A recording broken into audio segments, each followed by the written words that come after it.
in one way, it's sad the circumstances, but it's so beautiful to see people uniting in the way that they are to make a Yeah, change. yeah. Um, and and I touch it to you because I know the pulse and I know the history of Oakland. Obviously, you know my partner is from there, and Yeah. I'm proud to say that I'm learning so much about that culture and how proud that Black culture is there. To Oh, tell me how were they kind of feeling in this moment in time? Oakland is is is love, man. It's, you know, the home of the Black Panthers. People view it as a black city, but like a lot of American cities, it's gentrified. But there's also a lot of people of color here that are doing really well. Um, so there's a really intriguing melting pot that I wish America could come and enjoy. They need to come see Oakland and stop being afraid of Oakland because there's so many people of color there. You know, um, every day you'll see somebody from all over the world here, and it's beautiful. The food, the different languages, just the beauty of the people here that all love each other, and people dating of different races, and nobody cares, man. Mm, Nobody cares. But we're also a group of people here that fight the power, and if something ain't right, we're gonna say it. I do worry, and I have worried that because of Oakland's past of protesting, that people think they could just come here and act a fool mhm. and don't have peaceful protests. You got, I think most of the buildings that have been damaged during these protests taking the focus off of what the tragic murder of George Floyd brought, like what the movement's about. Like those people aren't even from here, bro. Yeah, of People course. that are from here ain't doing that. Most of these buildings are like Who built? minority owned, you Yeah, know, who built people them? of color own them. Yeah, Like yeah. worked hard to get these businesses, man. We ain't got Nordstrom around here, and what's you know, what's that famous store in London that's too expensive? Which one? Yeah, right. So, Pick one. But yeah, like, you know, we don't have all those stores. Most of the stores here are mom and pop stores mm, that people like celebrate and enjoy. And I actually like that part of it, that it's not a town that's just like a chain town with everybody else has. And that's the beauty of it, the soul of it. And so I think things are finally like getting in the right direction. And I think my sister said it best. She's like, I'm like, why do people care now? Like, true. why should we trust that they care now? I'm like, they didn't care a month ago with, you know, Ahmaud Arbery. Uh, how many people before that? Sandra Bland. Rodney King was my generation. Mm, With my parents, it's the civil rights movement. And then we go all the way back to slavery. Like, nobody cared before. Like, why should we trust now? And she said, Mark, we can't change the past, but hopefully they care now so the next generation doesn't have to cry like we cry. mm, And that's our hope, to me, is in the young people. Our folks in our generation are already screwed up, but to me, there's hope in the youth who I don't think they see color like we do. They don't care what, a lot of them don't care what color you are, what your sexual orientation is, where you're from. Are you cool, man? You cool? Because I like, hey, I'm white. I like hip hop. Let's go. You know what I mean? Like yeah.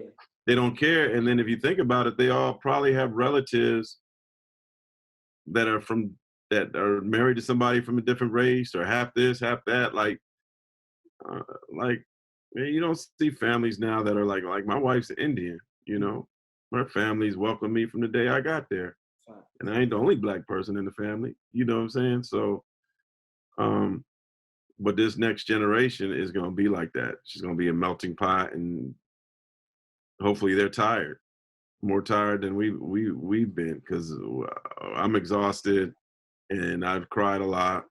Same, same. And But like, let's change it, man. We can't change the past. This dark, nightmarish, murderous, lynching, wrong, unfair, you know, tables, uneven land. But they could change the future, and hopefully this is a spark. Like, there's some fake people out there, bro. Let's be real.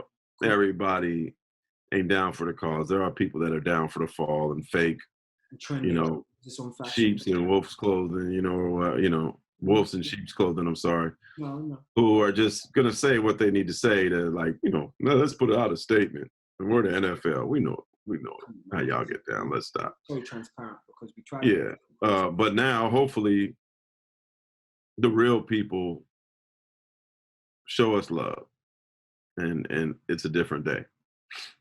I think what was more poignant than anything else was anyone that's met Stephen Jackson, I'm talking about here, will tell you that is one of the realest guys. I've had the pleasure of meeting him once, and one of the realest individuals you'll ever meet. And he talks about love and unity from just his aura, his energy, who he is as a person. And to see him break down in the way he did for Twin, aka George Floyd, Yeah. It hit us all. And I watched the Instagram live that you two did, like incredible piece of work. But just from a feeling up that sort of energy and who he is as a person, what did you kind of garner from that conversation? I don't think he's truly mourned yet because he feels like there's too much he needs to accomplish before he could take a deep breath. He lives in Atlanta, but right now he lives in Minneapolis because he's fighting the fight. And I've known Jax a long time. I've known Jax to be angry at times. Yeah. And for him to show love when he has every reason to be angry right now is beautiful to me. Really beautiful to me. Like, he said that he has told somebody from every race that he loves them. Like, how many people could say that? That he wants to take this nightmarish murder and turn it into something that's world changing, and to see people in like Syria and Iraq and the soccer players say, hashtag George Floyd, or, I can't breathe shirts or whatever. It's powerful, man. He said that, George Floyd ended up being bigger than him. And it was a horrible way, but for the first time, I feel like something actually good could come out of the next bad thing for Black people. 100%. With the cops, with white people, with humanity. And let's not put it all on white people, man. There's racist people in every race. Every community, of course. But I mean, like, everybody need to love everybody, man. It's like, when we were born, nobody asked us what we wanted to be.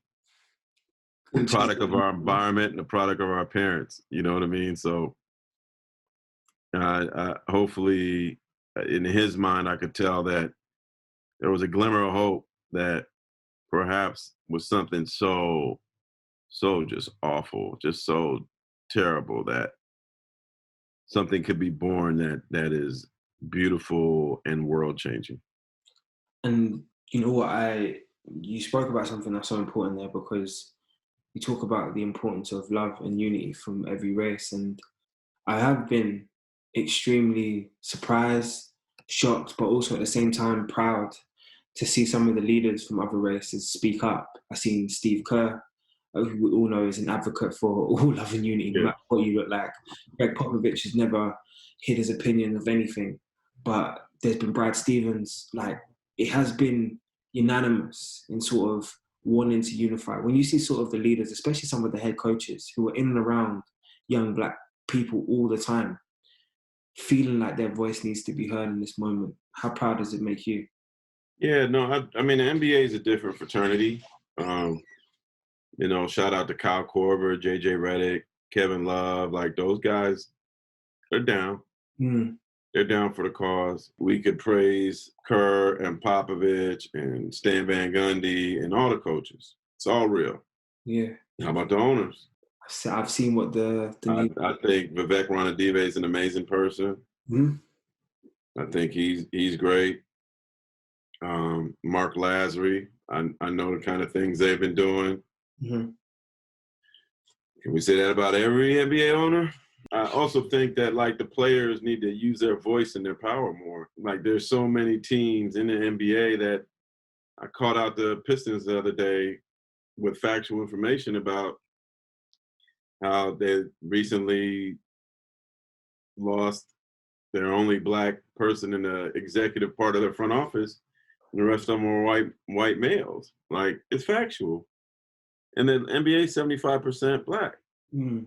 Um, I think what people lose is, like, diversity is gonna make you better. Diverse thought is gonna make you better.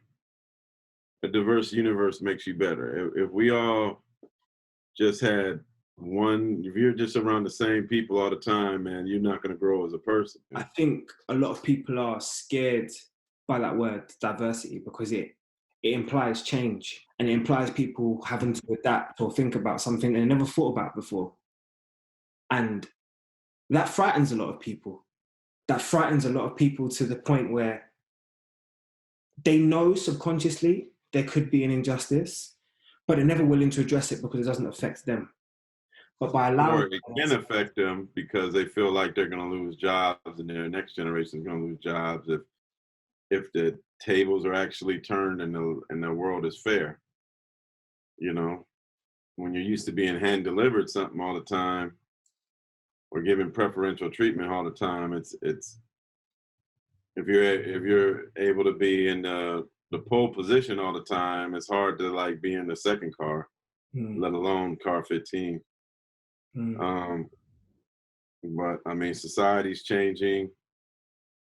College basketball in America 2 years ago was the first time that the majority of black players weren't first generation college. wow. You know, when I go to the NBA draft now, I see black fathers. It's This important. ain't stereotypical no more, man. It's important. And- It's and important. Honestly, There's a lot of black folks who are getting educated, that are fighting through the storm, that are trying to build their own opportunities. Like I have my master's degree. mm, Um, I have 3 degrees, and you know, but if you don't ask me, you won't know. If you assume, you probably definitely know. It's just some big old. It was funny, man. I was on a plane when we could go on planes still, and I had, I got my master's from Louisiana State University, LSU. I see proud Yeah, noise. yeah, and I get off a plane. I'm in business class. Yeah. I'm getting off the plane, and this guy goes, "Oh, are you out here to for a recruiting trip to try to talk to a potential football player?" White dude. I'm like, "Nah, man. I actually got my master's at LSU. I'm just wearing my school stuff." Oh, end of the conversation. He wasn't interested in. He was interested in me if I was, trying to get some brother to play football. But as soon as I told him I was educated, You need to back away from the conversation. Of course it is. but did just the assumption that I ain't. He in business. He black. He got LSU on. He's big. For some people don't know, I'm 6'6". Yeah, the president never called you a retired player, man. Yeah. So it's just, but I get that every day. Who you play for? The thing is, when you talk about these like intellectual individuals, I think a lot of people are taking note of the examples that these players are setting. I think even more than previously. Before, we idolized them because of their ability on the field. But I look at Jaylen Brown, frontline, one of the most intellectual people you will ever meet or ever come across. I learned something new about Malcolm Brogdon this time, that even his grandfather used to walk with Dr. King. And when you see that other people are seeing Cat on the front line so soon after, obviously, rest in peace to his mum. And I seen the Ball brothers, and anyone that's actually spoken to the Ball brothers will understand that they are a black business looking to promote themselves, revolutionize the game. I see all of these power plays and all of these intellectual individuals. Do you see sort of the power shift and the mind of an athlete sort of changing now more than ever? Yeah, I mean, in the NBA, you see guys like, I think LeBron James and Steph Curry, Kevin Durant have done amazing jobs at changing the game. They're doing their own media. They got their own platforms. Is everything great? No, everything's not great, but they could but every movie you see ain't great. You know what I mean? Like, but they got their own media companies. They're in tech. Andre Iguodala is extremely amazing. If you go look at some of the stuff that he's doing, Steph Curry got a TV show on ABC. Holy moly, I like it. It's a crazy show, but I like it. Like these athletes are doing stuff, man. They're making money that's gonna like last past their playing days. And I think the days of a broke athlete that's been in like a league for a long time are over, because now they're realizing that I could use my name, my power, my popularity to do more than just sell shoes. Fact. The important question I have to ask you is, like, you have your finger on the pulse in terms of with the athletes, with the culture, with the United States. Um, you can hear the emotion in my voice because it means so much to me as well. Like, Yeah. I've spent so much of my important years of my life in the States, and I understand firsthand how intimidating that can be from a police officer. Um, but what do we need for change? Like, what do we actually want? What do we need apart from the immediate thing of justice for George Floyd? After that, what can we actually do? We need whatever fire that's going on now not to extinguish. That everybody that's raising their hand and hugging and yelling and checking on us, keep the fight going. Mm. Let's knock this out together. Let's cop does something like that, fired, jail, maybe a life in jail. Somebody of any race. It ain't just black people. Like, black people got to be accountable too. If somebody say something bad about white people, say something. Fact. Somebody say something bad about Asians, say something. Asians got to look out for, not, we can't just look out for our own race. Look out for everybody. Mm. Support everybody's things. You got to, we got to all be in this truly together, and it's not going to be that way. Everybody's not our friend. Everybody don't want our love. Fact. Everybody, there are people that are scared of a world where everything is fair. But the world is changing. Get hip to the program. And hopefully, for real, like my sister said, that this time, finally, this time that we have people's ear. Yeah. So hopefully a year from now, you can say, yeah, we still got their heart too. And that, they're doing stuff to change things. And that's the most important thing. I just don't want this to ever die down. And I say to everybody now that we have a platform because we have the young people's ears and we have the ability to connect with them almost immediately. So if we can't do anything to change the opinions that's before us, it's up for us to turn around and say, look, what can I do to influence those that's coming up behind? Yeah. Like, don't be afraid to ask. Don't ask a black man. Remember that Dave Chappelle? I think it was Dave Chappelle. Ask a black man. Yeah, ask a black man. Ask a black man, man. Like, you don't know? Ask a black man. We'll tell you. Yeah. There's no bad questions. Nah, there isn't. Ask a black man. Trust me. Can't be anything that we ain't been through already. Yeah. My brother.